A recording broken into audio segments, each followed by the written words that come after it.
জুতার গাড়িটা নিয়ে চলে আসলাম বাজারে। একটা খালি জায়গা পেয়ে ওইখানে দাঁড়িয়ে গেলাম। কিছুক্ষণ পর একটা লোক এসে বলতে লাগলো, এই, তুই কোথায় আসলি রে? তোকে তো আগে কখনো দেখিনি। আর তুই আমার জায়গা দখল করে নিয়েছিস কেন? চাচা, এই জায়গায় কোনো কিছু রাখা ছিল না, তাই আমি এখানে দাঁড়িয়ে গেছি। আপনি একটু অন্য জায়গায় গিয়ে বসেন। যত বড় মুখ নয় তত বড় কথা। এই, এইটাকে ধর।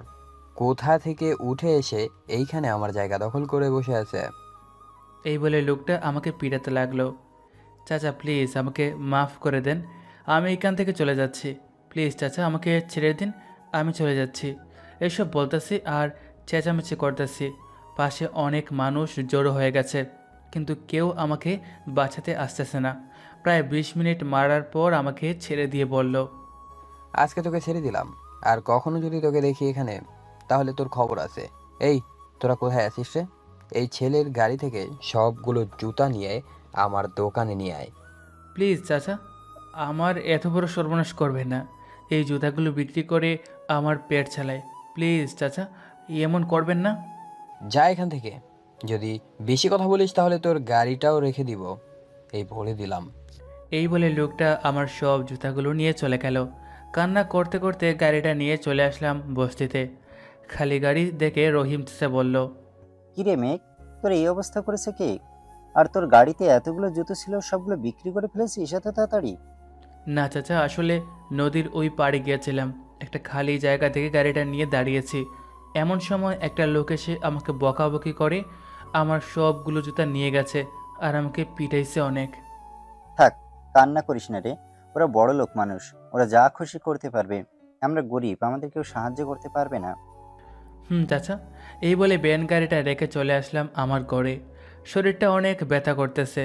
বিছানায় শুয়ে পড়তেই কখন ঘুমিয়ে গেছি খেয়াল নেই। চোখ খুলতেই দেখি আমি হাসপাতালের বেডে শুয়ে আছি। পাশে রহিম চাচা বসে আছে। চাচা, আমি এইখানে কি করে আসলাম? তোর ঘরে গিয়ে দেখি তুই ঘুমিয়ে আছিস, পরে তোকে ডাকি নাই। রাতে যখন খাবার খেতে আসলি না, তখন তোর ঘরে গিয়ে তোর শরীরে হাত দিয়ে দেখি জ্বরে শরীর পুড়ে যাচ্ছে। পরে তোকে এইখানে নিয়ে আসলাম। আজকে 3 দিন ধরে তুই এই হাসপাতালে ভর্তি আছিস। কি বলেন চাচা এইসব? আমার ওষুধের খরচপাতি কে দিয়েছে? ঢাকা থেকে একজন লোক এসেছিল, সে দিয়েছে। কালকে আবার আসবে, আমাদের গ্রাম থেকে কিছু ছেলে নিয়ে তার অফিসে কাজ করায়। ও আচ্ছা। বিকালে আমাকে রিলিজ দিয়ে দিল। চাচার সাথে চলে আসলাম বাসায়। রাতে খাওয়া দাওয়া করে শুয়ে পড়লাম। সকালে উঠে চলে আসলাম রাস্তায়। বোতল কুড়িয়ে নিয়ে বিক্রি করে কিছু টাকা পেলাম। ওই টাকাগুলো নিয়ে চলে আসলাম মুদি দোকানে। চাচা, 1 কেজি চাল আর ডাল দিয়েন তো, আধা কেজি। একটু দাঁড়াও, দিতেছি। চাল আর ডাল নিয়ে চলে আসলাম বাসায়। রান্না করতে করতে দুপুর হয়ে গেল। খাওয়া দাওয়া করে রহিম চাচার কাছে চলে আসলাম। চাচা, কোনো কাজ আছে নাকি? না রে মেঘ, রিক্সাটা ছিল, বিক্রি করে দিয়েছি। আজকে তো ওই লোকটা আসবে, তুইও ঢাকায় চলে যা। ওইখানে তোর কোনো না কোনো ব্যবস্থা হয়ে যাবে, তুই চিন্তা করিস না। ঠিক আছে চাচা, কিন্তু আপনি এইখানে একা থেকে কি করবেন? আমরা ছাড়া তো আর কেউ নেই দেখার মতো আপনাকে। এত বছর একা কাটিয়ে দিয়েছি, মরার আগ পর্যন্ত একাই কাটিয়ে চলে যেতে পারবো। চাচা, তোমাকে কে যেন ডাকতেছে। চল তো আমার সাথে, দেখি কে ডাকতেছে আমাকে। রহিম চাচার সাথে চলে আসলাম বাহিরে। এসে দেখি বড় একটা গাড়ি এসেছে আমাদের বস্তিতে, আর একটা লোক দাঁড়িয়ে আছে। চাচা, উনি কে? উনি হয় সেই লোক তোর চিকিৎসার জন্য টাকা দিয়েছিল। আসসালামু আলাইকুম স্যার, ভালো আছেন? আলহামদুলিল্লাহ চাচা, ভালো আছি। আপনি ভালো আছেন? হুম, আমিও ভালো আছি। তা ওদের নিয়ে যাবেন নাকি? হুম, নিয়ে যাওয়ার জন্য এসেছি। তো আপনি সবাইকে ডাক দেন, আমরা এখনই চলে যাব। যাইতে যাইতে আবার রাত হয়ে যাবে। আপনি একটু দাঁড়ান, আমি সবাইকে ডাক দিয়ে আনতেছি। ঠিক আছে, যান। রহিম চাচা চলে গেল। আমি গাড়িটা ঘুরে ঘুরে দেখতে লাগলাম। অনেক সুন্দর গাড়িটা। স্যার, আমিও যাইতে পারবো বাজারে কি? হুম, সবার যেতে পারবে। তোমার চাচা আসুক, সবাইকে নিয়ে যাব, ঠিক আছে? ঠিক আছে স্যার। কিছুক্ষণ পর রহিম চাচা আসলো আরও কয়েকজনকে নিয়ে। একটা টাকার বান্ডিল রহিম চাচার হাতে দিয়ে বলল, এনেন, এখানে 1 লাখ টাকা আছে। আর এই টাকাগুলো আমি এই বাচ্চাগুলো কিনে নিলাম। আর এই বাচ্চাগুলো কখনো আপনার কাছে আসবে না, মনে যেন থাকে। মনে থাকবে স্যার, আপনি ওদের নিয়ে যেতে পারেন এখন। লোকটা আর চাচা কি কথা বলছে আমি কিছুই বুঝলাম না। সবাইকে গাড়িতে উঠিয়ে নিয়ে কোথায় যেন চলতে লাগলো। দেখতে দেখতে রাত হয়ে আসলো। কী রে সাগর, আমাদের কোথায় নিয়ে যাচ্ছি রে? আমাদের কাজের জন্য শহরে নিয়ে যাচ্ছে, ওইখানে আমরা কাজ করব আর ভালো ভালো খেতে পারবো রে। তাহলে তো ভালোই হলো রে। দেখতে দেখতে রাত হয়ে আসলো। কিছুক্ষণ পর একটা কারখানা এসে আমাদের নামিয়ে দিয়ে চলে গেল। কয়েকজন লোক এসে আমাদেরকে ভিতরে নিয়ে গেল। এসে দেখি এইখানে আমাদের গ্রামের অনেক লোক আছে। এই, তোরা ওদের সাথে কাজে লেগে পড়। যে কাজ করবে না তাকে এটা দিয়ে পিটিয়ে পিটিয়ে পিঠের চামড়া তুলে দেব। লোকটার কথা শুনে সবাই বয়ে কাজ করতে লাগলাম। কাজ করতে করতে কখন যে সকাল হয়ে গেছে খেয়াল ছিল না। সকালে একটা রুটি আর ডাল এনে দিয়ে বলল, এই, সবাই খাওয়া দাওয়া করে আবার কাজ করতে থাক, না করলে তো বুঝতেই পারছিস কি করব। সবাই ভয়ে ভয়ে কাজ করতে লাগলো। দেখতে দেখতে কেটে গেল 2টি মাস। বন্দিখানায় থাকতে আর ভালো লাগে না রে সাগর। আমারও ভালো লাগে না, মন চায় এখান থেকে পালিয়ে যাই, কিন্তু এই লোকটাকে দেখেই তো ভয় লাগে। পালিয়ে কোথায় যাব, আবার যদি ধরে নিয়ে আসে। তোর কথাও ঠিক আছে, যা হবার রাতে হবে। এখন কাজ কর মন দিয়ে। কথা বলতে দেখলে আবার কপালে মার লেখা আছে রে। হুম। সারাদিন কাজ করতে করতে রাতের খাবার খেয়ে শুয়ে পড়লাম। রাত প্রায় 12টা। এই সাগর, ঘুমিয়ে গেছিস নাকি রে? না রে, ঘুমাই নাই, চল এখন। আমরা আস্তে আস্তে ফ্যাক্টরি থেকে বেরিয়ে চলে আসলাম বাহিরে। সামনে তাকিয়ে দেখি দারোয়ান নাকি সরিষার তেল দিয়ে ঘুমাচ্ছে। এই ফাঁকে দুজন বেরিয়ে চলে আসলাম রাস্তায়। এই সাগর, দৌড় দে, তা না হলে এখানে আবার আমরা আটকে যাব। যদি ওরা দেখতে পারে তাহলে আবার ধরে নিয়ে যাবে। এই বলে দুজন দৌড়ে চলে আসলাম কিছুটা দূরে। কী রে, এখন কোথায় যাবি? চল সামনের দিকে এগিয়ে গিয়ে দেখি কোনো দোকান খোলা আছে কিনা, ওইখান থেকে কিছু খেয়ে নেবো নে, খুব ক্ষুধাও লাগছে। চল। সামনে এসে দেখি একটা চায়ের দোকান খোলা আছে। চাচা, চা হবে নাকি? চা তো শেষ হয়ে গেছে, কিন্তু তোমাদের তো আগে কখনো এই এলাকায় দেখি নাই। তোমরা কোথায় থেকে আসলে এইখানে? আমরা নরসিংদী থেকে এসেছি। 2 মাস আগে আমাদের নিয়ে এসেছে 2জন লোক। কারখানায় কাজ করি প্রতিদিন, কিন্তু আমাদের অনেক মারধর করে। তাই আজকে সুযোগ বুঝে পালিয়ে এসেছি। ও আচ্ছা, তা এখন কোথায় যাবে? রাত তো হয়ে গেছে অনেক। তাই তো রাস্তায় না হয় আজকে থেকে যাব।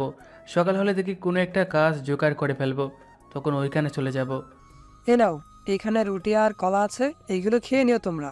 আমি এখন বাড়ি চলে যাব, তোমরা চাইলে আমার সাথে যাইতে পারো। না, আমরা রাস্তায় কাটিয়ে দিতে পারবো, সমস্যা নেই, আপনি যান। ঠিক আছে, তাহলে তোমরা থাকো।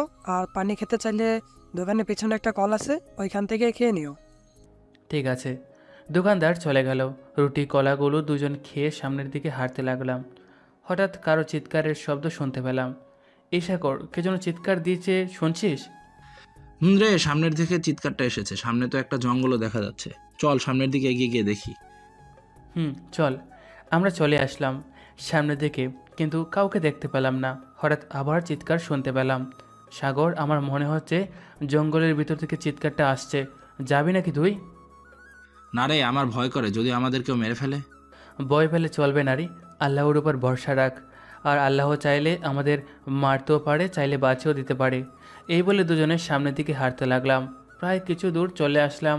সাগর বলতে লাগলো, মেঘ, সামনের দিকে তাকিয়ে দেখ, কয়েকটা লোক একটা লোককে মেরে ফেলে দিয়ে চলে যাচ্ছে। কোনো শব্দ করিস না, ওরা চলে যাক। এরপর আমরা ওই লোকটাকে নিয়ে না হয় হাসপাতালে চলে যাব। ঠিক বলেছিস। লোকগুলো চলে যেতেই আমি আর সাগর লোকটার কাছে এসে দেখি পেট থেকে অনেক রক্ত বের হচ্ছে। দুজনের গেঞ্জি খুলে কাটা জায়গায় বেঁধে দিলাম যাতে রক্ত পড়া কম হয়। সাগর, তুই একটু কষ্ট করে ওনাকে আমার পিঠে তুলে দে, দেখি কতটুকু নিয়ে যেতে পারি। ঠিক আছে, ধর ওনাকে। লোকটাকে পিঠে করে নিয়ে চলে আসলাম রাস্তায়, কিন্তু কোনো গাড়ি পেলাম না। হঠাৎ লোকটার পকেটে ফোনটা বাজতে লাগলো। ফোনটা বের করে রিসিভ করতেই ওই পেজ থেকে বলল, আসসালামু আলাইকুম ভাই, আপনি কোথায় আছেন আমাদের বলেন, আমরা এখনই আসতেছি। আমি আপনার ভাই না, আপনার বাইকে কারা যেন মেরে জঙ্গলে ফেলে দিয়ে গেছে। আমরা তুলে রাস্তায় এনেছি, গাড়ি পাচ্ছি না কোনো। তোমরা এখন কোথায় আছো আমাকে বলো, আমি এখনই আসতেছি। আমরা তো জানি না এখন কোথায় আছি, কিন্তু 2 পাশে জঙ্গল আর মাঝে একটা রাস্তা। আমার মনে হয় এখান দিয়ে কোনো গাড়ি চলাচল করে না। ও, বুঝতে পারছি তোমরা কোথায় আছো এখন। আচ্ছা তোমরা থাকো, আমরা এখনই আসতেছি। এই বলে লোকটা ফোন কেটে দিল। প্রায় 10 মিনিট পর গাড়ি আসার শব্দ শুনতে পেলাম। গাড়িগুলো আমাদের সামনে এসে থামলো। ভাই, আপনার কি হয়েছে কথা বলেন, এই রাজীব, রোহান, তাড়াতাড়ি এদিকে আয়, ভাইকে গাড়িতে ওঠা, ভাইয়ের অবস্থা খুব খারাপ। লোকটাকে গাড়িতে উঠিয়ে নিয়ে গেল। কেমন মানুষ ওনারা, আমরা বাঁচিয়েছি আর আমাদের কিছুই বললো না। চল সাগর, আমরা সামনের দিকে হেঁটে যাই, সকাল তো প্রায় হয়ে এসেছে মনে হয়। কিন্তু ওই লোকটার ফোন তো তোর কাছে, ফোন তো নিয়ে যাই নাই, ফোনটা দিয়ে কি করবি এখন? তাই তো, এখন কি করি বল? চল, আমাদের তো চিন্তা করতে হবে না, যার ফোন উনি নিজেই ফোন দিয়ে নিয়ে যাবেন আমাদের কাছ থেকে। এই বলে ফোনটা পকেটে রেখে দিলাম। হাঁটতে লাগলাম, হাঁটতে হাঁটতে চলে আসলাম মেইন রাস্তায়। এসে দিকে অনেক গাড়ি চলাচল করতেছে। কী রে, এখন কি করবি? আমরা তো কোনো জায়গায় চিনি না, কী কাজ করবি, কী খাবি? আমার কাছে 100 টাকা আছে, আজকের দিনটা না হয় চলে যাবে, কিন্তু কালকে কি খাবো? চল সামনের দোকানে জিজ্ঞেস করি কোনো কাজ পাই কিনা। এই বলে যে সামনে এগোতে যাব, এমন সময় ফোনটা বাজতে লাগলো। ফোনটা রিসিভ করতে ওই লোকটা বলে উঠল, তোমরা কোথায় আছো এখন? বলো, আমরা তোমাদের নিতে আসতেছি। আমরা তো চিনি না জায়গা। চাচা, এই জায়গাটার নাম কি একটু বলবেন? এই জায়গায় নাম হচ্ছে রাজারবাগ পুলিশ লাইন। শুনছেন তো কি বলছে? শুনেছি। তোমরা ওইখানেই দাঁড়াও, আমি আসতেছি তোমাদের নিতে। ঠিক আছে, আসেন। এই বলে ফোনটা কেটে দিল। কিছুক্ষণ পর প্রায় 10টার মতো গাড়ি এসে আমাদের সামনে থামলো। তাকে দেখি কালকের সেই লোকটা আমাদের সামনে এসে বলল, তোমরাই তো ওই দুজন, তাই না? কালকে আমাদের ভাইকে বাঁচিয়েছো। আমরাই। চলো আমাদের সাথে, তোমরা ভাইদের দেখবে। আমরা চলে আসলাম হাসপাতালের সামনে। অনেক লোক এখানে আমাদেরকে নিয়ে চলে আসলো 3 তলায়। একটা রুমে ঢুকে দেখি লোকটা বসে আছে, তার পাশে একটা মেয়ে আর একটা মহিলা বসে আছে। আমাদের দেখে লোকটা বলল, তোমরাই আমাকে বাঁচিয়েছো? আমরাই আপনাকে জঙ্গলের ভিতর থেকে নিয়ে এসেছি রাস্তায়। এরপর ওনারা ফোন দিয়েছে। তা তোমাদের শরীরের জামা কোথায়? আপনার পেট থেকে অনেক রক্ত বের হচ্ছিল, আমরা ওইখানে বেঁধেছিলাম যাতে রক্তটা আর না বের হয়। বাহ, তোমরা তো অনেক ভালো কাজ করেছো।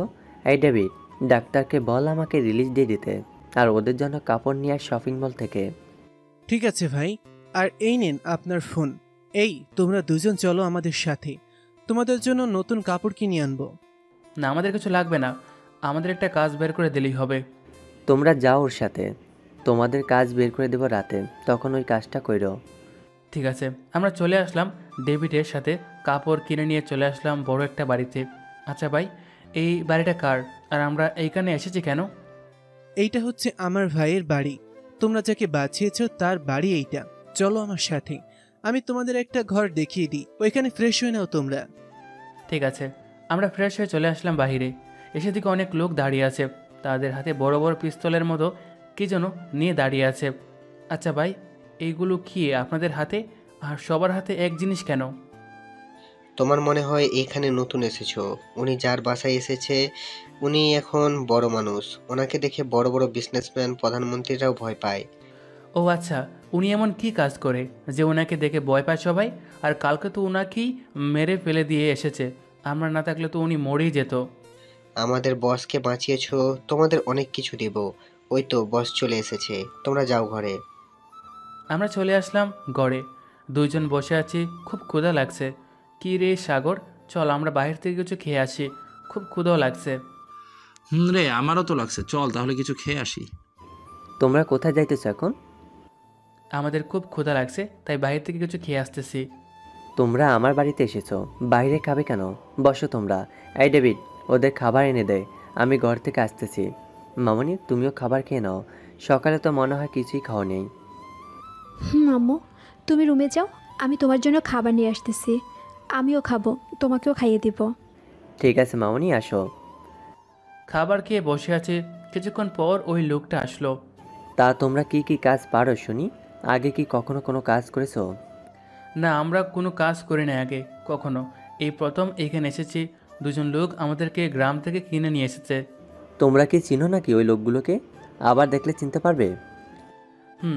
আবার দেখলে চিনতে পারবো, কিন্তু ওরা আবার আমাদের দেখলে তো আবার নিয়ে যাবে আমাদের। আর নিয়ে যেতে পারবে না। এই ডেভিড, ওদেরকে পিস্তল চালানো শিখিয়ে দে, আর কাল থেকে ওদের ট্রেনিং দিস, কেমন? ঠিক না ভাই, আমি কাল থেকে ওদের ট্রেনিং নিব। আপনি অনেক অসুস্থ। আমার কিছুই হয় নাই, তুই ওদের খোঁজ খবর নেই যারা আমার উপর হামলা করেছিল। আমি এখনই খোঁজ লাগিয়ে দিতেছি, আপনি কোনো চিন্তা করবেন না। আর তোমরা দুইজন আসো আমার সাথে। আমরা চলে আসলাম ডেভিড ভাইয়ের সাথে। বন্দুক চালানো শিখে গেলাম। দেখতে দেখতে কেটে গেল আরও 2টি মাস। এই 2 মাসে অনেক কিছু শিখে গেছি। ভাই, আমি একটা কাজে ঢুকতে চাই, আপনি যদি হেল্প করেন তাহলে আমি ওই কাজটা করতে পারবো। কী কাজ করতে চাও তুমি? বলো আমাকে, আমি সব কিছু ব্যবস্থা করে দিতেছি। আমি সাংবাদিকের কাজ করতে চাই, আর আপনার মাফিয়া গ্যাংয়ের সব মিশন কমপ্লিট করতে চাই। আজকের ভিতরে তুমি সাংবাদিকের চাকরিটা পেয়ে যাবে, কিন্তু সাংবাদিকের কাজ করলে তো তুমি ওইখানে বেশি সময় দিতে হবে। আমাদের কাজ করবে কখন? ওইটা নিয়ে আপনাকে ভাবতে হবে না, আমি সব কিছু ঠিক করে রেখেছি। একদিকে আপনার কাজটাও হবে, আর সারা বাংলাদেশের মানুষে জানতে পারবে আপনার কথা। ঠিক আছে, তোমার উপর আমার অনেক বিশ্বাস আছে। যা করবে ভেবেচিন্তে করবে। এমন কোনো কাজ করো না যাতে আমাদের সমস্যা পড়তে হয়। এমন কোনো কাজ করবো না ভাই, আপনি কোনো চিন্তা করবেন না। আমি থাকতে আপনার কোনো ক্ষতি হবে না। ঠিক আছে। সাগরকে নিয়ে চলে আসলাম বাইরে, একটু ঘোরাঘুরি করে বিকালে বাসায় ফিরলাম। বাসায় ফিরতে বাইরের মেয়ে বলতে লাগলো, আপনাকে আব্বু ডেকেছে, আর আপনার বন্ধুকেও বলেছে ডাকতে। আপনি যান, আমরা আসতেছি। এই বলে চলে আসলাম জামির ভাইয়ের রুমে। ভাই, আমাদের ডেকেছেন নাকি? ডেকেছিলাম। তোমার কাজ হয়ে গেছে। সাগর, তুমি কি করবে তুমি একটু ভেবে বলো, আমি তোমাকে ওইখানে জয়েন্ট করিয়ে দিব। ভাই, আমি আপনার বাড়িতে থেকে আপনার সাথেই কাজ করতে চাই, আমি কোথাও যাব না। ঠিক আছে, তাহলে তুমি এইখানে থেকেই কাজ করো। মেঘ, কালকে তোমার জয়েন্ট লেটার, কালকে তুমি চলে যাবে এই অফিসে। ঠিক আছে ভাই, আর কালকে একটা মিশন আছে, ওই মিশনটা আমি একাই কমপ্লিট করব, কাউকে যেতে দিবেন না ওইখানে। ঠিক আছে, তুমি যা বলবে আমি তাই করব। কাউকে যেতে দিব না, কিন্তু তোমার নিজের দিকে খেয়াল রেখো, তাহলেই চলবে। ভাই, আমি চলে আসলাম আমার রুমে, বসে বসে ফোন চালাচ্ছি। এমন সময় পাশের রুম থেকে ডেভিডের কথা বলার শব্দ শুনতে পেলাম। ভালো করে শুনতে লাগলাম, কি বলতেছে ডেভিড। শোনো, কালকার মিশনের কথা আমি ভাইকে বলি নাই। ওদের সাবধানে কাজ করতে বলিস, কিন্তু আর ওদের বসকে বলে দিস আমার টাকাটা আমার অ্যাকাউন্টে পাঠিয়ে দিতে। তা না হলে তো বুঝতে পারছিস কি করব ওদের। ওই বাস থেকে কী বলতেছে কিছু শোনা যাচ্ছে না। এবার বুঝতে পারছি এইসব কাজের পেছনে এই ডেভিডের হাতই আছে। আমি চলে আসলাম ডেভিডের রুমে। ডেভিড ভাই, কালকে কি কোনো মিশন আছে নাকি? না, কালকে কোনো মিশন নেই আমার জানা মতে। এই মাসে কোনো মিশন নেই। শুনেছি তুমি সাংবাদিকের কাজে তুলেছ। ভাই, এইখানে থাকতে মন চাইছে না, তাই ঢুকেছি। কাজ করলে মনটাও ভালো থাকবে, শরীরটাও ভালো থাকবে। এইভাবে বসে বসে খেতে ভালো লাগে না। তা তুমি একদম ঠিক কথা বলেছ, আমিও তোমার সাথে একমত। দেখি ভাইকে বলে আরেকটা কাজে ঢুকতে পারি কিনা। আরে, আপনার ঢুকতে হবে না, আপনি ভাইয়ের খেয়াল রাখেন তাহলেই হবে। ভাইকে নিয়ে তুমি কোনো চিন্তা করো না। বাড়ির ভেতরে যদি 200 জন সিকিউরিটি থাকে, বাইরে যদি বুলেট প্রুফ গাড়ি থাকে, তাহলে আরও কোনো চিন্তা নেই। ভাইকে কেউ কোনো ক্ষতি করতে পারবে না, তুমি নিশ্চিন্তে থাকতে পারো। কে ক্ষতি করতে চায় তা ভালো করে জানি। কিছু বলে নাকি? না, কিছু বলে নাই। আচ্ছা, এখন যাই আমি, কাল থেকে তো আবার আমার কাজ আছে।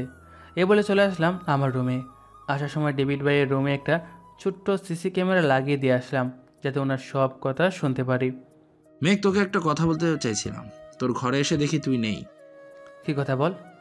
আমি হ্যাকিং শিখেছি, যে কোনো কিছু হ্যাক করতে পারবো। যদি কিছু লাগে তাহলে আমাকে বলিস, আমি করে দিব নে। ঠিক আছে, কালকে তোকে একটা কাজ দেব, আর কিছু ইনফরমেশন বের করতে দেব। পারবি তো বের করতে? পারবো।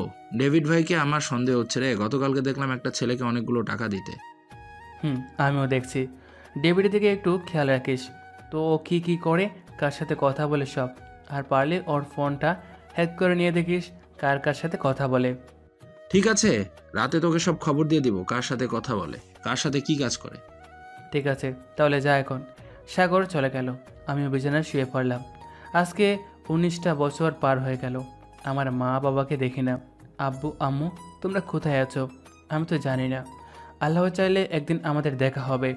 এই বলে বিছানায় শুয়ে পড়লাম। কখন যে ঘুমিয়ে গেছে খেয়াল নেই। পরের দিন সকালে বাইরে ডাকে ঘুম ভাঙল। মেঘ, তুমি না অফিসে যাবে? এখনও দেখি ঘুমাচ্ছ, তাহলে অফিসে যাবে কখন? এই তো ভাই, যাব। আপনার সাথে কিছু কথা আছে, বিকেলে এসে বলবো আপনাকে। এই বলে চলে আসলাম ওয়াশরুমে, ফ্রেশ হয়ে খাওয়া দাওয়া করে চলে আসলাম সময় টিভি অফিসে। কাজ করতে করতে কখন যে দুপুর হয়ে গেছে খেয়াল নেই। আপনারা ভাবতেছেন আমার পড়ালেখা নেই, কিছু নেই, তাহলে সময় টিভি চ্যানেলে ঢুকলাম কী করে? গল্পের সাথেই থাকুন, আস্তে আস্তে সকল কিছু জানতে পারবেন। দুপুরে লাঞ্চ করার জন্য চলে আসলাম হোটেলে। এসে দেখি আমার পাশের টেবিলে আমার সাথে কাজ করে এক বড় ভাই বসে লাঞ্চ করতেছে। কেমন আছেন ভাই? আলহামদুলিল্লাহ ভালো আছি। তুমি মেঘনা আজকে অফিসে নতুন জয়েন করেছো? তা আপনি কি নাইট ডিউটিও করেন নাকি? না ভাই, বাসায় বউ বাচ্চা আছে, তাদের তো সময় দিতে হয়, তাই না? এর জন্য নাইট ডিউটি নেই। কেন, তুমি কি নাইট ডিউটি করবে নাকি? ভাবতেছি নাইট ডিউটি করব। এইসব কথা বলতে বলতে রাহুল ভাইয়ের সাথে বন্ধুত্ব করে ফেললাম। বিকালে কাজ শেষ করে স্যারের কেবিনে চলে আসলাম। আসসালামু আলাইকুম স্যার। ওয়ালাইকুম আসসালাম। তোমার নামই তো মেঘ, তাই না? জামিল ভাই ফোন দিয়ে বলেছিল তোমার কথা। স্যার, আমি নাইট ডিউটি করব আজকে থেকে। কিন্তু জামিল ভাই তো আমাকে মানা করে দিয়েছে তোমাকে নাইট ডিউটি না দেওয়ার জন্য। আমি ওনার সাথে কথা বলে নেই, এরপর তোমাকে জানাবো আমি। জামিল ভাইকে বলতে হবে না, আমি ওনাকে বলে নিব নে। আজকে রাত থেকে নাইট ডিউটি করব। আর আমার একজন মেয়ের সাথে লাগবে, যে কিনা সবসময় আমার সাথে থাকবে। তুমি বসো, আমি একজনকে ডেকে দিতেছি। এই বলে সুইচে চাপ দিতেই ম্যানেজার আসলো। ওনার সাথে কথা বলে একজন মেয়েকে পাঠিয়ে দিল স্যারের কেবিনে। স্যার, আসতে পারি? আসো জান্নাত, তোমার সাথে কিছু কথা ছিল। জি বলেন স্যার। আজকে থেকে তোমাকে নাইট ডিউটি করতে হবে। তুমি ওনার সাথে সব সময় থাকবে, উনি যেখানে যায় সেখানেই যাবে তুমি। কিন্তু স্যার, আমি তো ওনাকে চিনি না, একটা অজানা ছেলের সাথে আমি কি করে যাব স্যার? তুমি হয়তো ওনাকে চেনো না, আরএস মাফিয়ার ছোট ভাই উনি। তুমি নিশ্চিন্তে থাকতে পারো, তোমার কোনো ক্ষতি হবে না। ঠিক আছে স্যার, এখন তাহলে আমি যাই। আজকে তোমার ছুটি, রাতে উনি ফোন দিলে চলে আসবে, ঠিক আছে? ওনার নাম্বার নিয়ে যাও, আমি বলে দিয়েছি। ধন্যবাদ স্যার। এই বলে চলে আসলাম বাইরে। শুনেন মিস জান্নাত, আজ থেকে আমার সাথে কাজ করতে হবে, যেখানে যাব ওইখানে যেতে হবে। আর এই নেন আমার নাম্বার। আজকে রাত ঠিক 8টায় ফোন দিবেন আমাকে, কাজ আছে একটা। ঠিক আছে, যা বলবেন তাই হবে। আর হ্যাঁ, শুধু নাইট ডিউটি আমার দিয়েছে, তাই না যে দিনের বেলাও আমাকে ফোন দিয়ে ডাক দেবেন। দিনের বেলা কোনো কাজ নেই, রাতের বেলায় কাজ। এই বলে চলে আসলাম নিচে। বাইকটা নিয়ে সোজা বাড়িতে চলে আসলাম। এসে দেখি ডেভিড, জামির ভাই আর তার মেয়ে বসে আছে। ডেভিড, আমার জন্য একটু পানি নিয়ে আসতে পারবে? আনতেছি, তুমি দাঁড়াও এইখানে। ঠিক আছে। ডেভিড চলে গেল। নীলা আপু, আপনি একটু বাড়ির ভিতরে যান, ভাইয়ের সাথে কথা আছে আমার। কিন্তু আমি এখানে থাকলে সমস্যা কি? মামনি মেঘ যা বলেছে তাই করো। যাও রুমে যাও, একটু পরে এসো। ঠিক আছে আব্বু। নীলা যেতেই বলতে লাগলাম, ভাই ডেভিডের থেকে একটু সাবধানে থাকবেন, আপনার ক্ষতি করার চেষ্টা করবে। কি বলতেছো মেঘ? ডেভিড আমার এইখানে গত 10 বছর ধরে কাজ করতেছে, আর তুমি কি না বলতেছো আমার ক্ষতি করবে? ভাই, আপনি হয়তো বিশ্বাস করতেছেন না। আমি আপনাকে প্রমাণ দেখাবো কালকে। সাগরকে বলে রেখেছি আপনাকে দেখে রাখতে, আর আমাকে ছাড়া আপনিও কোথাও বের হবেন না, কারণ চারিদিকে শত্রু বড় আছে। ঠিক আছে মেঘ, তোমার ভাবিকে ডাক্তার দেখাতে হবে। আজকে তো পারবো না, কালকে নিয়ে যেতে হবে। তুমি কি ফ্রি থাকবে নাকি কালকে? ভাই, আমি কালকে ফ্রি আছি। সকাল 10টায় আমি নিয়ে যাব ভাবিকে। ঠিক আছে, এখন যাও, ফ্রেশ হয়ে খাওয়া দাওয়া করে নাও, সন্ধ্যা তো হয়ে এসেছে। এখন খাবো না ভাই, রাতে গিয়ে একটা কাজ আছে, ওই কাজটা করতে যাব। এই নেন, এইটা সাথে রাখেন, এইটাই আপনাকে সুরক্ষিত রাখবে। এইটা আবার কি করে আমাকে সুরক্ষিত রাখবে শুনি? একটু পর বলতেছি। ডেভিড হাসতেছে। মেঘ, এই নাও তোমার পানি। ভাই, আপনি কিছু খাবেন নাকি? কিছু খাইলে বলেন, আমি এনে দিই। এখন আপাতত কিছুই খাবো না, তুমি রুমে যাও, আমি একটু একা থাকতে চাই। মেঘ, তুমিও যাও, গিয়ে ফ্রেশ হয়ে নাও। ঠিক আছে ভাই। ডেভিড চলে যেতে আমি বলতে লাগলাম, এই চিপটার কাজ কি, বলা শেষ করে চলে আসলাম আমার রুমে। ফ্রেশ হয়ে বসে আছি, এমন সময় অচেনা নাম্বার থেকে কে যেন ফোন দিতে লাগলো। কলটা রিসিভ করতে ওই পাশ থেকে বলতে লাগলো, আসসালামু আলাইকুম, আমি জান্নাত বলছিলাম। ওয়ালাইকুম আসসালাম। ও আচ্ছা, ঠিক আছে, নাম্বারটা সেভ করে রাখবো নে। আর রাতে 8টায় তোমার বাসা থেকে তোমাকে পিক করে নিয়ে আসবো। ঠিক আছে। এই বলে ফোনটা কেটে শুয়ে পড়লাম। দেখতে দেখতে রাত হয়ে আসলো। 7টার অ্যালার্ম দিয়ে রেখেছিলাম। অ্যালার্মের শব্দে ঘুমটা ভেঙে গেল। ঘুম থেকে উঠে ফ্রেশ হয়ে রেডি হয়ে নিচে নামতেই ভাই বলতে লাগলো, মেঘ, এখন কোথাও যাবো নাকি? ভাই, এখন একটু কাজ আছে, কাজ শেষ করে বাসায় ফিরবো সকালে। আমার জন্য চিন্তা করতে হবে না। আমি আসবো নাকি? তুমি গিয়ে কি করবে? আমি তো অফিসের কাজ করব, আমাকে নাইট শিফট দেওয়া হয়েছে। কিন্তু আমি তো বলেছিলাম। বাকি কথা বলার আগেই চোখ টিপ দিয়ে বুঝিয়ে দিলাম না বলতে। খাওয়া দাওয়া করে বাইকটা নিয়ে জান্নাতের বাসায় চলে আসলাম। বিকালে মেসেজ করে তার বাসার ঠিকানাটা বলে দিয়েছিল, তাই অনাহাসে চলে আসলাম। ফোন দিতে রিসিভ করলো। এসেছেন নাকি? এসেছি তো সেই কখন, কিন্তু আপনি তো নামতেছেন না, তাই দাঁড়িয়ে আছি। আসতেছি, 2 মিনিট ওয়েট করেন। এই বলে ফোন কেটে দিলাম। 2 মিনিট পর জান্নাত আসলো। মেয়েটির দিকে টাইমে চলে।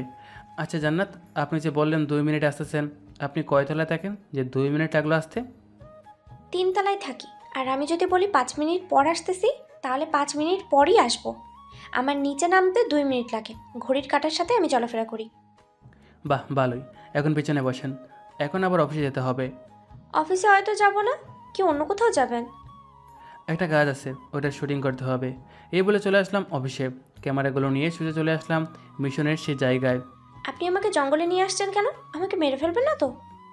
আরে না, গাছে উঠতে পারেন নাকি? না, গাছে তো উঠতে পারি না, কিন্তু গাছে উঠে কি হবে? দরকার ছিল। আচ্ছা চলেন আমার সাথে। আর এইখানে যা কিছু হয়ে যাক ভালোই। কোনো চিৎকার চেঁচামেচি করবেন না।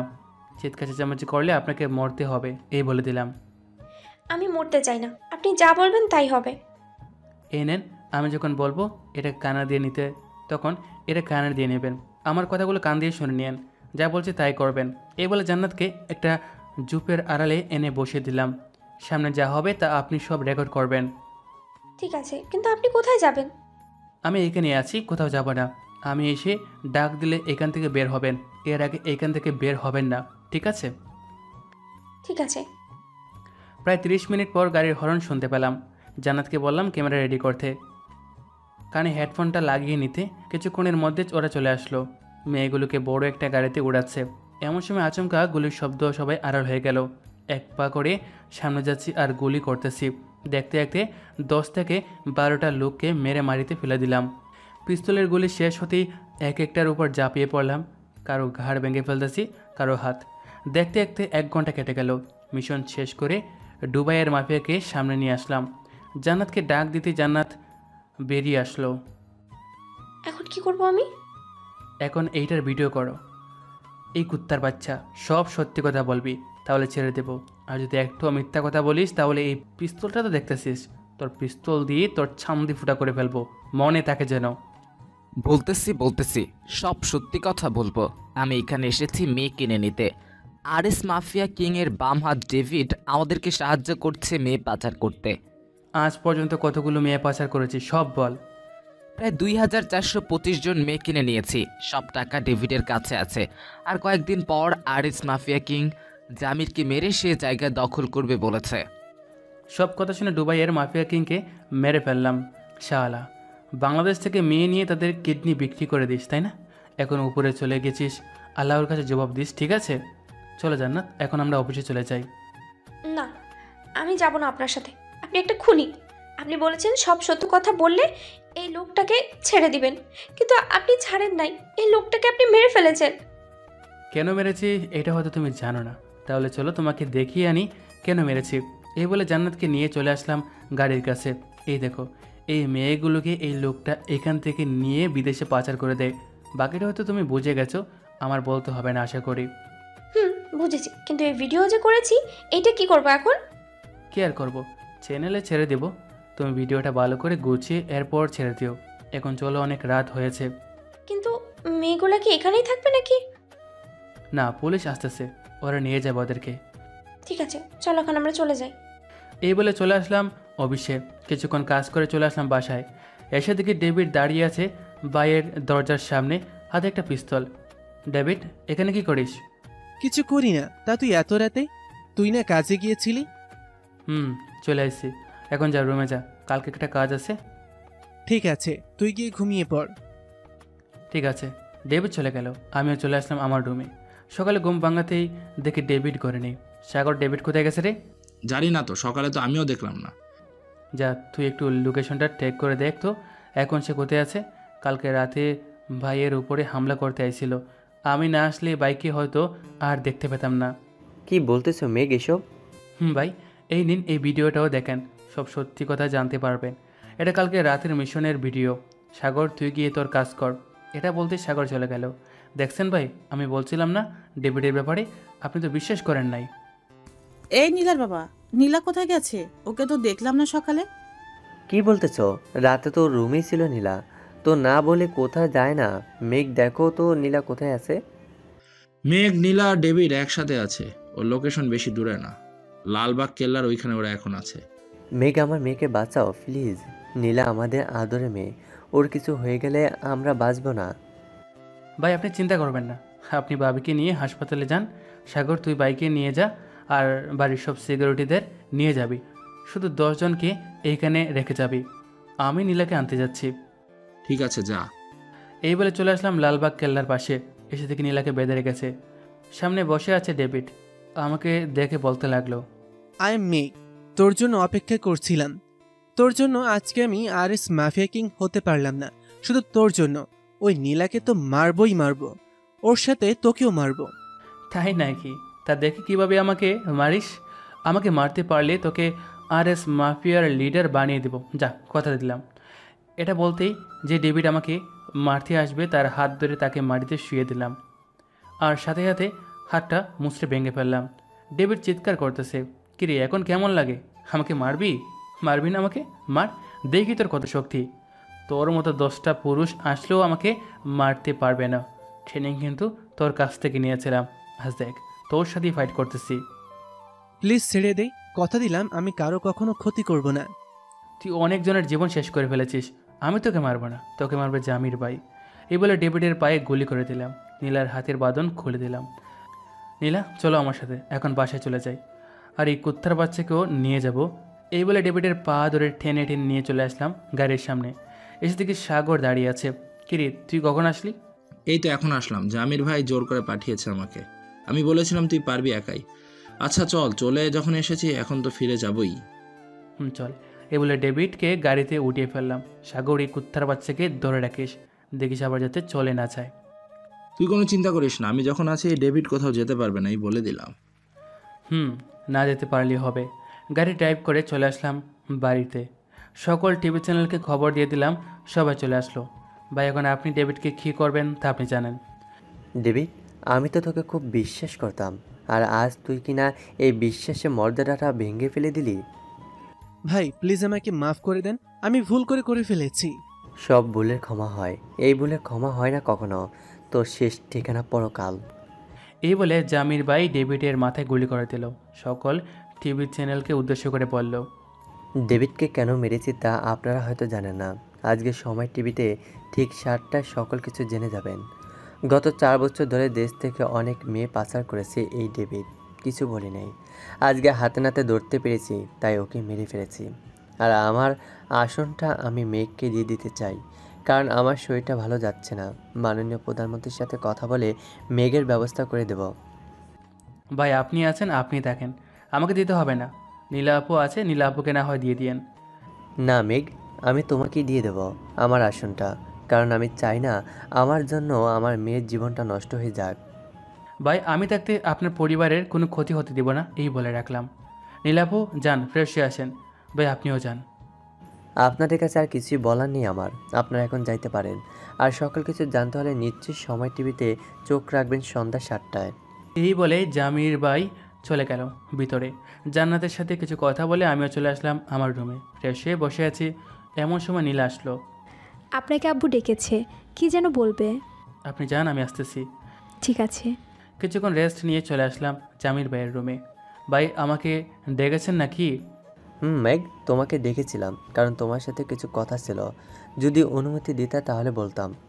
অনুমতি নেওয়ার কি আছে, বলেন শুনি কি বলবেন।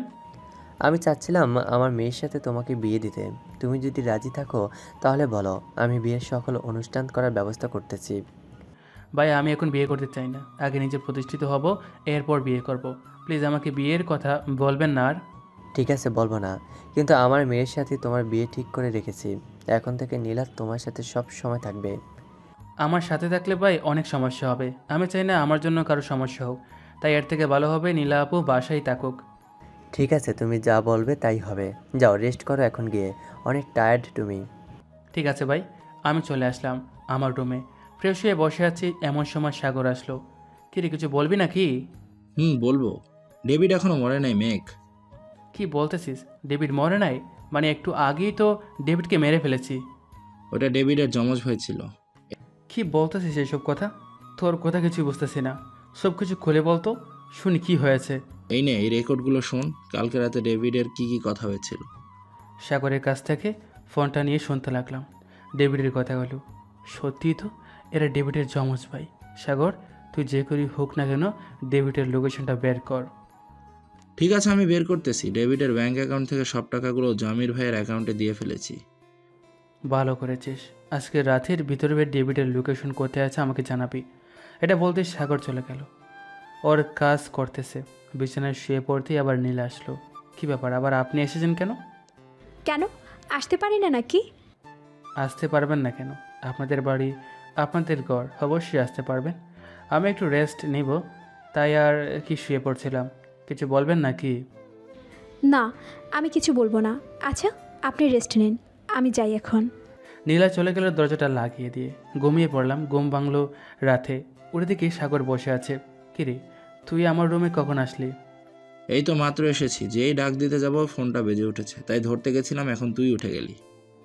তুই যা, আমি আসতেছি। ফোনটা হাতে নিয়ে দেখি জান্নাত ফোন দিয়েছে।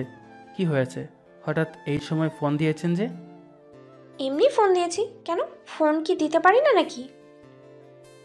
পারেন, আমি তো মানা করি নাই। কিছু বললে বলেন, না হলে রাখি, ফ্রেশ হবে এখন।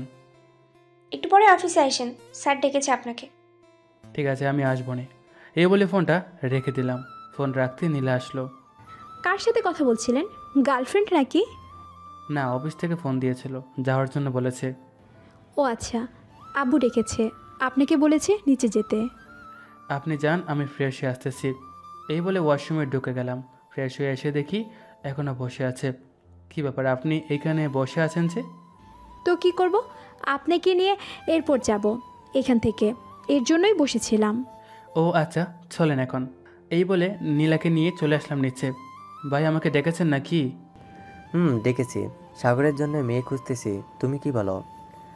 ভালো খবর। তো ও যদি রাজি থাকে তাহলে খোঁজেন, আমি না হয় খুঁজবো না। সাগর তো রাজি হয়ে আছে। রাজি থাকলেই ভালো। আর ভাই, ডেভিড মরে নাই, ডেভিড এখনও বেঁচে আছে। আপনি যাকে মেরেছেন সে ডেভিড ছিল না, সে ডেভিডের যমজ ভাই ছিল। এটা কি বলতেছো? ডেভিড তো আমাকে কখনো বলে নাই যে তার যমজ ভাই আছে। যমজ ভাই থাকলে নিশ্চয়ই বলতো আমাকে। হয়তো এই কথা লুকিয়ে রাখছে, বলার প্রয়োজন মনে করে নাই। আচ্ছা, যাই হোক, সাবধানে থাকবেন, এটাই বলি। আর বাবির রিপোর্ট কি এসেছে? কবে ডাক্তারের কাছে নিয়ে যাবেন আবার? 4 মাস পর নিয়ে যাব, তখন সিজার করবে। ও আচ্ছা, ঠিক আছে, এখন আমি যাই। আস্তে আস্তে রাত হবে, বাড়ি থেকে বের হবেন না। সাগর, বাইরের দিকে খেয়াল রাখিস। তুই চিন্তা করিস না, আমি খেয়াল রাখবো না। বাইকটা নিয়ে সোজা চলে আসলাম সময় টিভির অফিসের সামনে। ঘড়ির দিকে তাকিয়ে দেখে 7টা বাজতে আরও 5 মিনিট বাকি আছে। আমি যেতেই সবাই আমার সাথে হ্যান্ডশেক করতে লাগলো, কারণ আমি এত বড় একটা কাজ করে এনেছি। জান্নাতের কাছে যেতেই দেখি জান্নাত সব কিছু রেডি করে রাখতেছে। 7টায় সকল কিছু দেখাবে। তোমার জন্য অপেক্ষা করছিলাম। আগে কোনটা দেখাবে একটু বলো তো? কোনটা আর দেখাবো? যেটা 1 ঘন্টার উপরে ভিডিও করা হয়েছে ওইটা আগে দেখাবো। এরপর সত্য কথা যে বলেছে ওইটা দেখাবো। আর আমাকে কেউ চিনতে পারবে না তো? না, চিনতে পারবে না। আমি সেই ব্যবস্থা করেই ভিডিওটা তৈরি করেছি। এখন শুধু সবাই দেখার পালা। ভিডিওটা ছাড়ার সাথে সাথে চ্যানেলের সকল কিছু পাল্টে যেতে লাগলো। জান্নাত, এসব কি হচ্ছে? চ্যানেল তো হ্যাক হয়ে যাচ্ছে, এখন কি করবে? কি আর করবো, বড় বড় হ্যাকারদের খবর দাও যারা হ্যাকিংয়ের কাজ করে। একটু অপেক্ষা করো, আমি এক্ষুনি সকলকে খবর দিয়ে দিতেছি। এই বলে জান্নাত বড় বড় হ্যাকারদের খবর দিয়ে দিল। সকল হ্যাকার চলে আসলো এখানে, কিন্তু কেউ চ্যানেলটা ঠিক করতে পারছে না। কি ব্যাপার, তোমরা কি চ্যানেলটা ঠিক করতে পারবে না নাকি? ভাই, আমরা কিছুতেই পারছি না এই হ্যাকারের লকটা খোলার। আর একবার যদি খুলতে যাই তাহলে চ্যানেল গায়েব হয়ে যাবে, আর কখনো চ্যানেল খুঁজে পাওয়া যাবে না। এখন কি করতে হবে তোমরা সবাই বলো, কারণ চ্যানেল হ্যাক হয়ে গেছে। এটা এতক্ষণে বসের কানে চলে গেছে। এই হ্যাকারটা একমাত্র সাগর ছাড়া কেউ খুলতে পারবে না। RS মাফিয়ার হয়ে কাজ করে ওই সাগর। ও আচ্ছা, এখন বুঝতে পারছি। এই বলে সাগরকে ফোন দিলাম। হ্যালো সাগর, সময় টিভি চ্যানেল হ্যাক হয়ে গেছে, সবগুলো ফিরিয়ে আনার ব্যবস্থা কর। এখনই করতেছি, তুই কোনো চিন্তা করিস না। 5 মিনিটের ভিতরে সবকিছু ফিরিয়ে আনবো, এখন রাখি। এই বলে ফোনটা কেটে দিল। কিছুক্ষণ পর সব কিছু আবার ঠিক হয়ে গেছে। তোমরা কেমন হ্যাকার হয়েছো? হ্যাঁ, যে একটা চ্যানেলের সব কিছু ফিরিয়ে আনতে পারো না? ভাই আমরা তো ব্যাংকের সিকিউরিটি সিস্টেম, আমাদের কাছে ওইসব কাজ আমরা আগে কখনো করি নাই আর কখনো করবও না। যাও এখন তোমরা চলে যাও। চ্যানেল ফিরিয়ে আনতেই সব কিছু লাইভ করে দেখাতে লাগলো কি কি হয়েছিল ওইখানে। দেখানো শেষ করে চলে আসলাম বাসায়।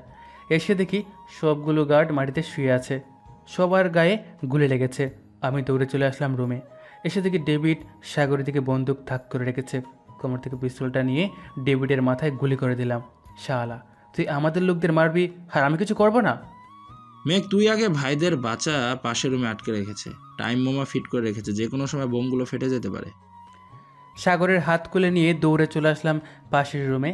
এসে দেখি সবাইকে বেঁধে রেখেছে, বাবিকে আছে নামিয়ে বাইরে নিয়ে আসলাম। ভিতরে ঢুকে দেখি আরও 3 মিনিট রয়েছে বোম ফাটার। তাড়াতাড়ি করে দুজনের দড়ি খুলে ফেললাম।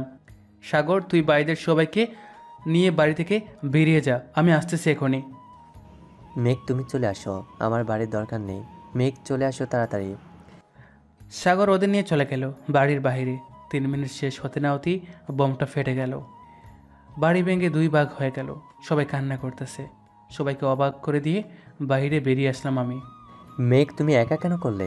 আমরা তো সবাই বাইরে ছিলাম, তুমি ভিতর থাকলে কেন? কিছু কাগজপত্র ছিল, ওইগুলোই নিয়ে এসেছি, চলেন আমার সাথে। এখন কোথায় যাব আমরা এই রাতে? কেন, আমার বাড়িতে যাবেন? কোনো সমস্যা নাকি? তোমার বাড়ি আছে এইখানে? আগে তো কখনো বলো নাই যে তুমি বাড়ি বানিয়েছো। বলি নাই, এটা সিক্রেট রেখেছিলাম। সাগরও তো জানে আমি যে বাড়ি বানিয়েছি। ও আচ্ছা, চলো তাহলে এখন। আমরা গাড়ি করে চলে আসলাম আমার বাড়িতে। ভাই, এটা হচ্ছে আমার বাড়ি, আজ থেকে এখানে থাকবেন। বাড়ির চারপাশে সিসি ক্যামেরা লাগানো আর বডিগার্ড তো আছেই। সবাই বাড়ির ভিতরে চলে গেলাম। ফ্রেশ হয়ে খাওয়া দাওয়া করে বসে আছি, এমন সময় নীলা আসলো। আচ্ছা, আপনি যে এইখানে ছিলেন, আপনার কোনো ক্ষতি হয়নি? না, আমার কোনো ক্ষতি হয়নি, পিছনের রাস্তা দিয়ে বের হয়ে চলে এসেছি তাই। ও আচ্ছা। যাও গিয়ে রেস্ট নাও, এখন আমার কিছু কাজ আছে, কাজগুলো সেরে নেই। না, যাব না, আজকে আপনার সাথে ঘুমাবো। ভাই যদি আমাদের একসাথে দেখে তাহলে অনেক খারাপ হবে, আমাকে খারাপ ভাববে। তার চেয়ে ভালো আপনি আপনার রুমে চলে যান।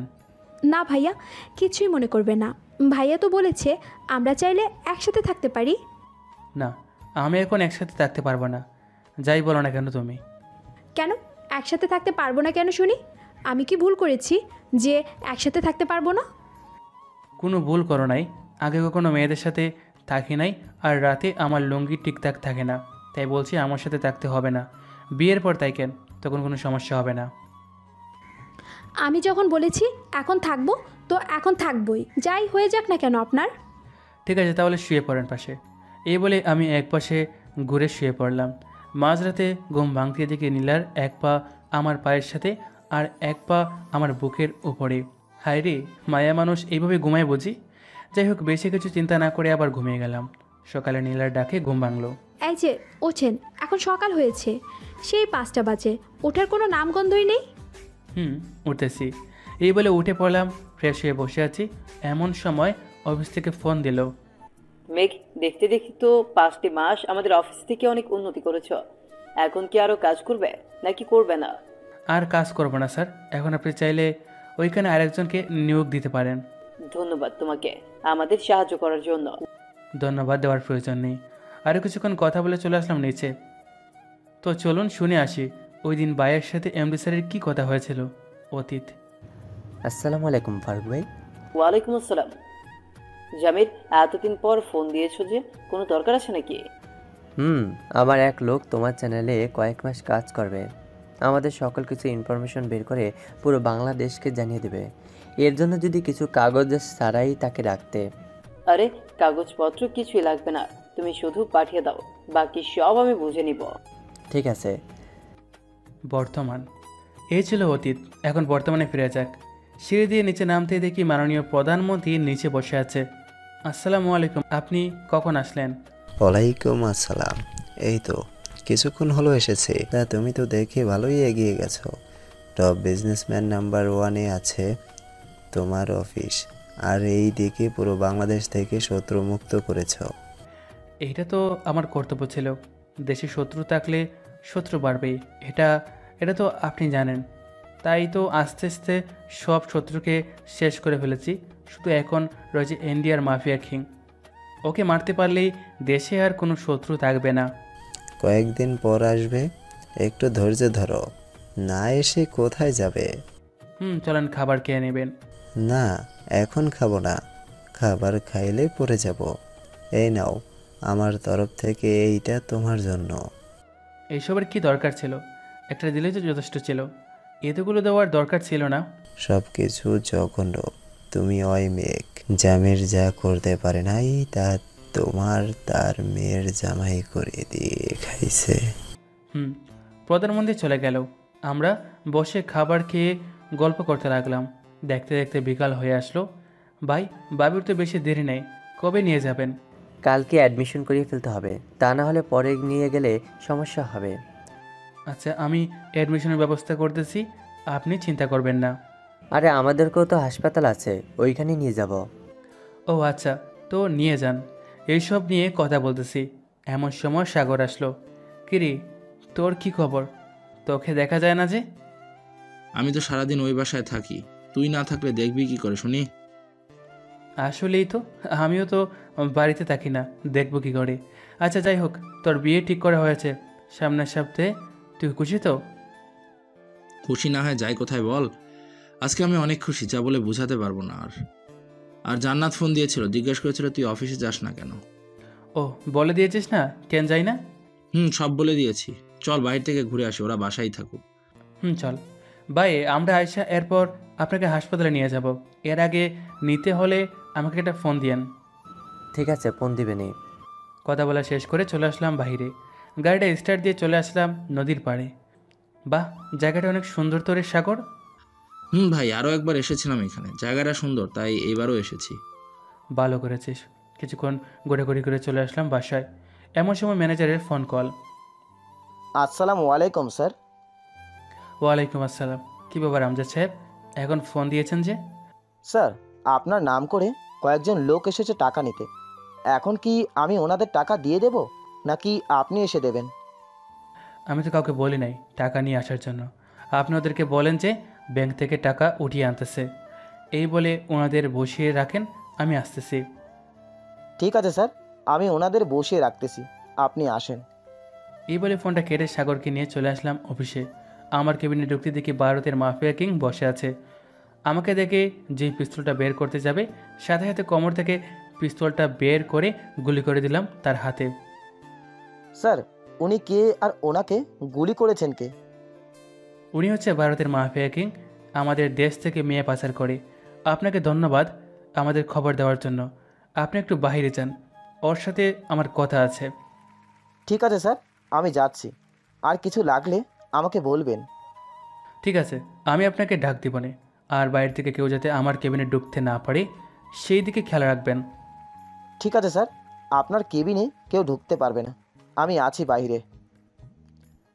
ম্যানেজার চলে যেতেই পিস্তলটা ভারতের মাফিয়া কিংয়ের মাথায় ঠেকিয়ে বলতে লাগলাম, কিরে, এত সাহস হয়ে গেছে তোর যে আমার অফিস থেকে টাকা নিবি, আবার আমার দেশ থেকে টাকা নিবি?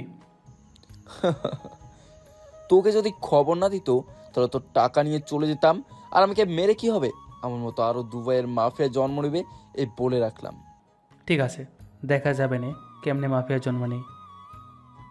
আর তোকে এমনভাবে পাঠাবো তোর বাপও বই পেয়ে যাবে তোকে দেখে। এ বলে বক্স থেকে রান্দা বের করে তার 2 পা কেটে ফেললাম। চিৎকার করতেছে, কিন্তু ওর আওয়াজ এই ঘরেই বন্দি হয়ে আছে, বাইরে কোনো শব্দ যাচ্ছে না।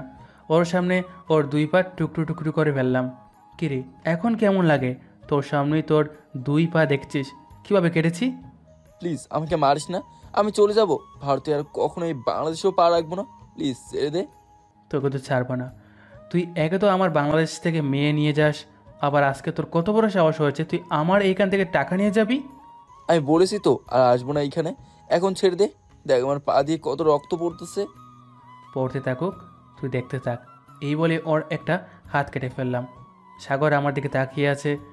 কি রে, এমন করে কি দেখতেছিস? মেঘ, তুই যে এমন একটা ছেলে আমি আগে কখনো ভাবি নাই, তোকে আজকে নতুন রূপে দেখলাম। বাহ বাহ, তুই বাংলাদেশকে রক্ত করতে পারবি। এই নে, এটা আমার তরফ থেকে। এই বলে একটা সিগারেট ধরিয়ে দিল আমার মুখে। তুই তো দেখি আমাকে পুরো মাতাল করে দিবি রে। যাকগে, সেসব কথা। আচ্ছা, ওকে সাইজ করি, এরপর বাকি কথা হবে। এই বলে ভারতের মাফিয়ার মুন্ডুটা কেটে ফেলে দিলাম। প্রায় 30 মিনিট ধরে ভারতের মাফিয়াকে টুকরো টুকরো করে প্যাকেটে করে দিলাম। এর সাথে একটা চিঠি লিখে দিলাম, সাগর এই প্যাকেটটা কুরিয়ার সার্ভিসে পাঠিয়ে দে। ঠিক আছে, আর মেঝেতে যে রক্ত পড়ে আছে ওগুলো কি করবি? ম্যানেজারকে বলে দিতেছি যে পরিষ্কার করে ফেলতে। এই বলে ম্যানেজারকে ডাকতে লাগলাম। কিছুক্ষণ পর ম্যানেজার আসলো। এই রক্তগুলো পরিষ্কার করে ফেলে দিবেন, ঠিক আছে? ঠিক আছে স্যার। আর এই নেন, এই ব্যাগে 10 কোটি টাকা আছে, এই মাসের ইনকাম।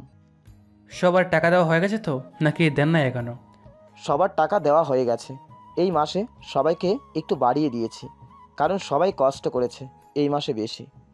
এই 10 কোটি টাকা থেকে 50 লাখ টাকা নিয়ে সবার অ্যাকাউন্টে দিয়ে দেন। বাকি টাকা আমার ব্যাংক অ্যাকাউন্টে জমা দিয়ে আসবেন, ঠিক আছে?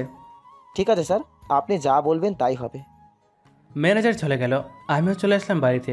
এসে দেখি জামির ভাই, বাবি আর নীলা বসে আছে। কি ব্যাপার ভাই, আপনারা এইখানে? তোমার জন্য অপেক্ষা করেছিলাম। তোমার ভাবিকে তো হাসপাতাল নিয়ে যেতে হবে, না নিয়ে গেলে তো সমস্যা হবে। 2-3 দিনের ভিতর ডেলিভারি করতে হবে। আপনি বাইরে আছেন, আমি গাড়ি বের করতেছি। এই বলে বাইরে চলে আসলাম। বুলেট প্রুফ গাড়িটা বের করে সবাইকে নিয়ে চলে আসলাম হাসপাতালে। বাবিকে কেবিনে নেওয়া হলো। মেঘ, তুমি কি এইখানে থাকবে নাকি বাসায় চলে যাবে? এইখানে থাকবো, পাশে আমার হোটেল আছে, ওইখানে থাকতে পারবো নীলাকে নিয়ে। আপনি না হয় বাবির সাথে থাকেন। ঠিক আছে। নীলা, তুমি এখানে থাকো, রাতে আমি এসে নিয়ে যাব। আমার একটু কাজ আছে, এখন চাই। আর কোনো কিছু দরকার হলে আমাকে ফোন দিয়েন। ঠিক আছে, ফোন দেবনি। আর সাগরকে একটু পাঠিয়ে দিও, ওর সাথে কথা আছে একটু। ঠিক আছে, পাঠিয়ে দেবনে। এই বলে চলে আসলাম নিচে। কিছু সিকিউরিটি গার্ড রেখে দিলাম যাতে বাইদের সুরক্ষিত রাখতে পারে। গাড়িটা নিয়ে সোজা চলে আসলাম নদীর পাড়ে। এমন সময় পিছন থেকে কে যেন ডাকতে লাগলো। পিছনে তাকে দেখি আবরার ভাই ডাকতেছে। ভাই, আপনি এইখানে, তাও আবার একা একা? রে, ভালো লাগতেছে না রে। আব্বু আম্মুর কথা খুব মনে পড়তেছে, তাই এখানে এসে বসে আছে। আপনার আব্বু আম্মুকে বের করার দায়িত্ব আমি নিলাম। 1 মাসের মধ্যে আপনার আব্বু আম্মুকে বাইর করে ছাড়বো। ঠিক আছে, আবরারের সাথে আরও কিছুক্ষণ গল্প করলাম। দেখতে দেখতে সন্ধ্যা হয়ে গেছে। আবরার, এখন যাই রে, হাসপাতালে বাইকে রেখে এসেছি। ঠিক আছে ভাই, আপনি যান, আমি আপনাকে জানাবো সকল খবর। ঠিক আছে। আবরারের কাছ থেকে বিদায় নিয়ে চলে আসলাম হাসপাতালে। এসে থেকে বাবিকে অপারেশন থিয়েটারের ভিতরে নিয়ে গেছে। ভাই, আজকে ডেলিভারি করাচ্ছেন যে? তোমার বাবির হঠাৎ করে অনেক ব্যথা শুরু হয়েছে। ডাক্তার ডেকে বলেছে এখনই অপারেশন করাতে হবে, তাই ওরা ভিতরে নিয়ে গেছে। ও আচ্ছা। কিছুক্ষণ পর বেবি নিয়ে আসলো নার্স। এই নেন, আপনার একটা মেয়ে একটা ছেলে হয়েছে, আর আপনার স্ত্রী সুস্থ আছে। আপনার স্ত্রীর জন্য কিছু ফল নিয়ে আসেন, আপনার স্ত্রীর শরীরে রক্ত নেই। ভাই, আপনি থাকেন, আমি নিচ থেকে ফল নিয়ে আসতেছি। টাকা লাগলে নিয়ে দাও। আরে না ভাই, আমার কাছে টাকা আছে, টাকা লাগবে না। ঠিক আছে, যাও তাহলে। আমি চলে আসলাম নিচে। কিছু ফল নিয়ে যে চলে আসতে যাবো, এমন সময় একটা লোককে দেখে দাঁড়িয়ে গেলাম। কারণ এই লোকটা হচ্ছে ডেভিড। কি ব্যাপার, ডেভিডকে তো মেরে ফেলেছি, ও আবার জীবিত হলো কি করে? ফলগুলো দোকানদারের কাছে রেখে ডেভিডের সামনে চলে আসলাম। আমাকে দেখে যেই পালিয়ে যেতে যাবে, ওর শার্টের কলার ধরে ফেললাম। কিরে, কোথায় পালিয়ে যেতেছিস? আমাকে ছেড়ে দেন তো, আমি কিছুই করিনি। তুমি তো ডেভিড। কি যাতা বলতেছেন? আমি ডেভিড না। গত কিছুদিন আগে আগুনে পুড়ে আমার মুখ ঝলসে যাওয়ার কারণে আমি সার্জারি করিয়েছি। ডাক্তার আমাকে এই মুখটা বানিয়ে দিয়েছে। ও আচ্ছা, আপনাকে যে চিকিৎসা করেছে ওই ডাক্তারের নামটা যদি একটু বলতেন তাহলে ভালো হতো। আমার ভাইয়েরও এমন অবস্থা হয়েছে, তাকেও চিকিৎসা করাবো। ডাক্তারের নাম আদিল মাহমুদ, এই হসপিটালেই কাজ করে। ও আচ্ছা, ধন্যবাদ ভাই আপনাকে। ছেলেটাকে ছেড়ে দিলাম। ওর পোশাকে একটা চিপ লাগিয়ে দিলাম। যার সাথে কথা বলুক না কেন আমি সব শুনতে পাবো, আর কোথাও আছে তাও দেখতে পাবো। ফলগুলো নিয়ে চলে আসলাম হাসপাতালে। ভাই, এই নিন ফল। নীলা, আপনি এখানে থাকেন, আজকে যাওয়ার দরকার নেই। আপনি বললো আমি যাইতাম না, কারণ আমার ভাইয়া আর বোন হয়েছে। ঠিক আছে, আমি আরও 2টা নার্স পাঠিয়ে দিতেছি, কোনো সমস্যা হবে না, ওরা দেখে রাখবে বাচ্চাদের। না মেঘ, নার্স লাগবে না, আমরা আছি না এখানে। ডাক্তার স্যালাইন দিয়ে গেছে তোমার ভাবিকে। ও আচ্ছা। আমি চলে আসলাম নিচে। রিসেপশনে এসে দেখি ডেভিড এইখানেও।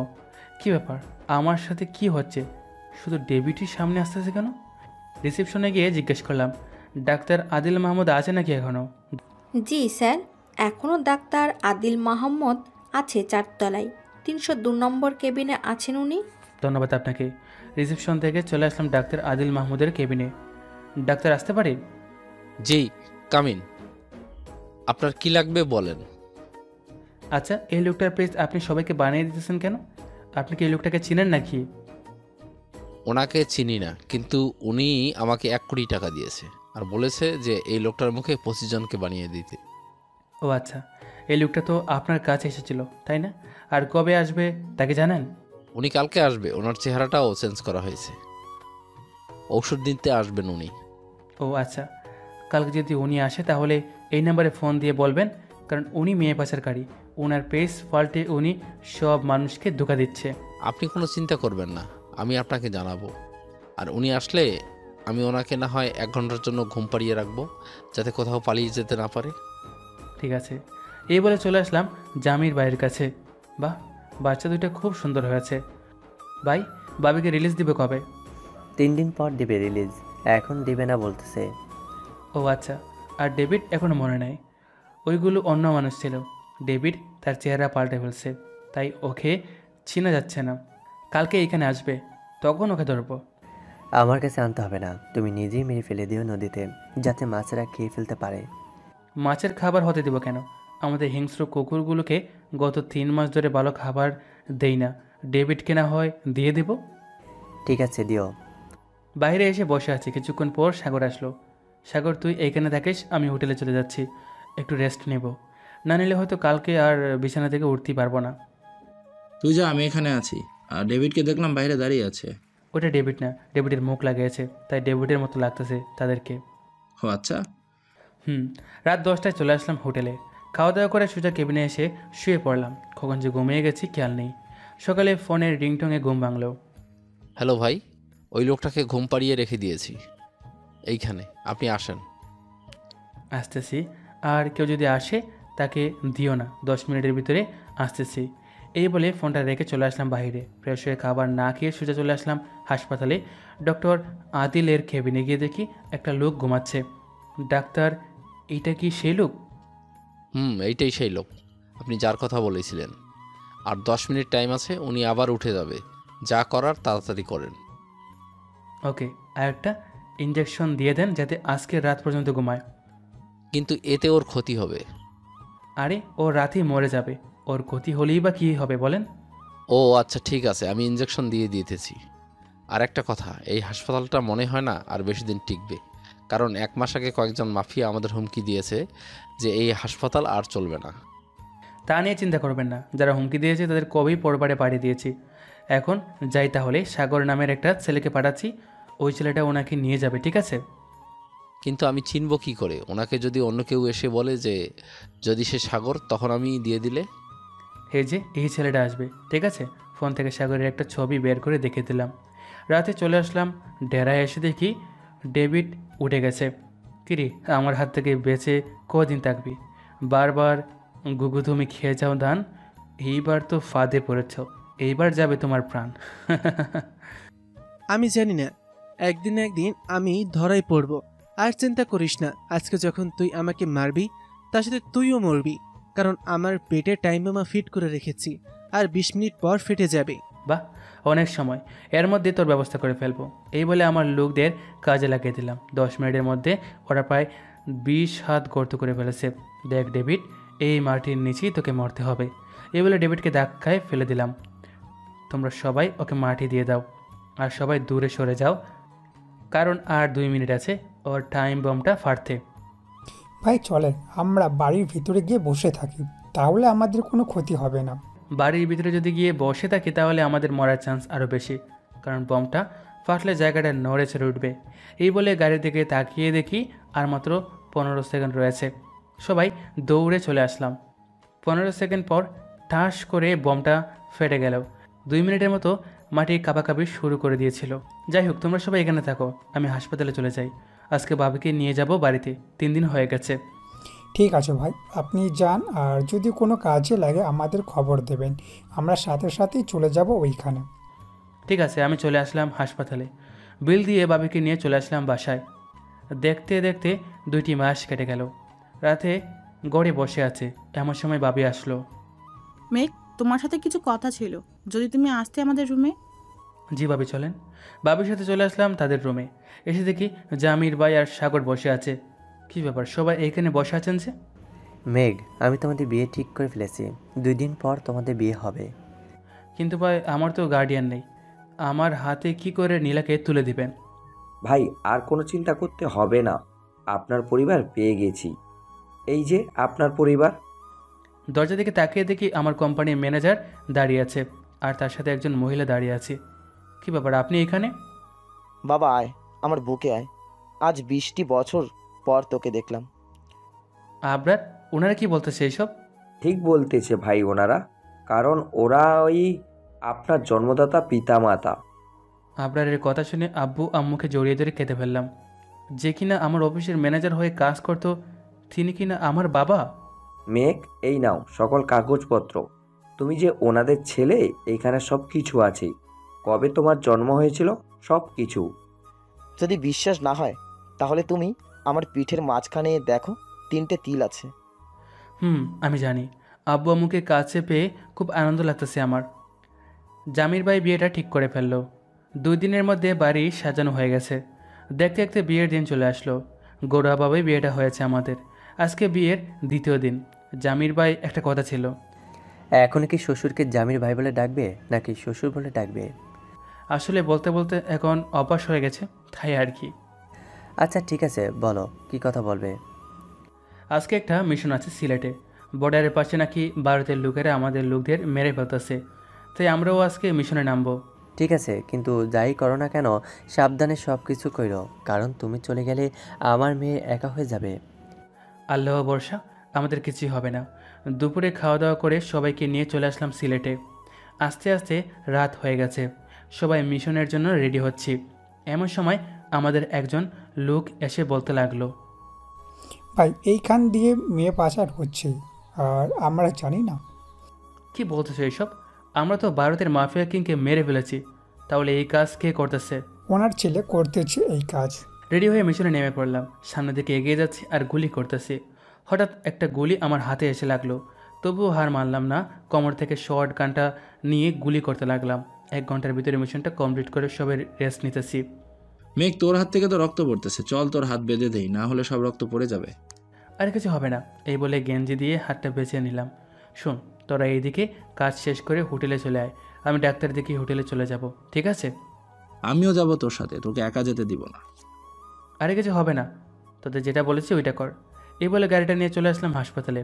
হাতে ব্যান্ডেজ করে হোটেলে এসে দেখি সবাই চলে এসেছে। খাওয়া দাওয়া করে সবাই সবার রুমে চলে গেলাম।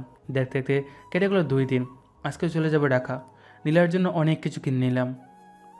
মেঘ, আর কিছু নিবি কিনা? নিলে বল, আমি কিনে নিয়ে আসি। না, আর কিছু নিব না, এখন চল, যাইতে যাইতে অনেক সময় লাগবে। চল। আমরা চলে আসলাম গাড়িতে। গাড়ি স্টার্ট দিয়ে চালাতে লাগলাম। হাতটা অনেকটাই ভালো হয়ে গেছে। দেখতে দেখতে বিকাল হয়ে আসলো।